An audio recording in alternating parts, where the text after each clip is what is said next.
Hello everyone, this is my little beta boxer. Named him Boxer because he's just a little fighter. I recently just rescued this little guy from the pet shop. Unfortunately they had him in a decent sized tank, but the filter was on so high that it had like a tremendous current to where he was, poor little guy laying at the bottom, couldn't even go up for air. Other fish were picking on him, and I thought for sure he was gonna die, so I had them take him out because he was super stressed. And then I asked them what they were gonna do with him, and they said they were probably just gonna put him back in that same tank. So I said, well, let me take him home. And I figured he probably would get sick because, he was so stressed out. He was banging into everything. Even when I had him in it was just bad. I felt, I didn't even know if he was going to make it. But anyhow, he's actually doing really well. He still has some tattered fins, but I thought for sure he probably would get sick due to stress. And unfortunately, I was right. He developed ick.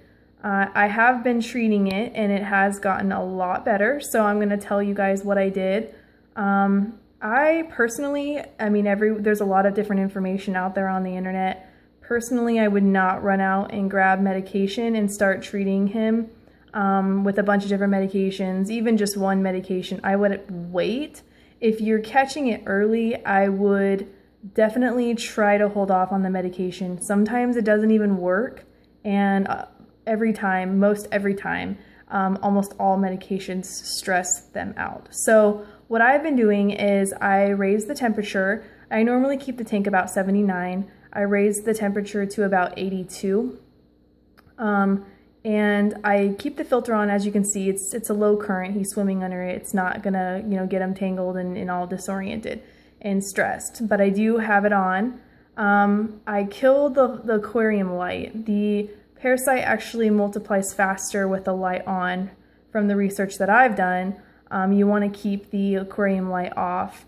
I also have been doing 50% water changes every single day.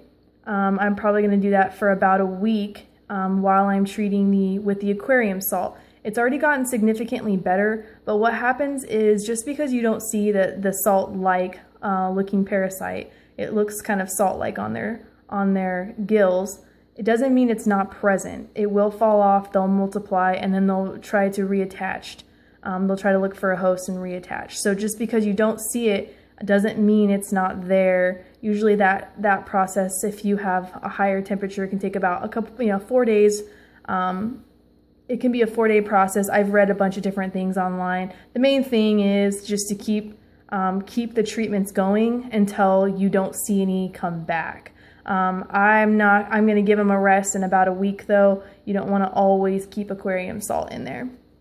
From my experience, that can also stress them out. So you kill the lights, raise the temperature, add aquarium salt, and really that's kind of what I've been doing. Just, that's really about it. And the water changes, you want to make sure you're doing the water changes. Let me know if you have any questions. There's a lot of information out there. What you don't want to do is do too much. Try one thing at a time, and if it's not working, stop doing it. If he looks stressed, stop doing it. Stress it lowers their immune system, and it makes them more susceptible to disease. So the ways you can tell your fish has it is white spots, banging into things, which unfortunately he has been doing. He's a really active fish. As you can see, he's kind of going crazy right now. He's a little stressed too, but the disease can make them lethargic, stop eating. Every fish can exhibit different symptoms, but if they're acting strange, then usually that's a good indicator that something's wrong. Let me know your questions, and I'd be happy to help you out if I know the answer. Otherwise, I would say just do your research and before you bring them home.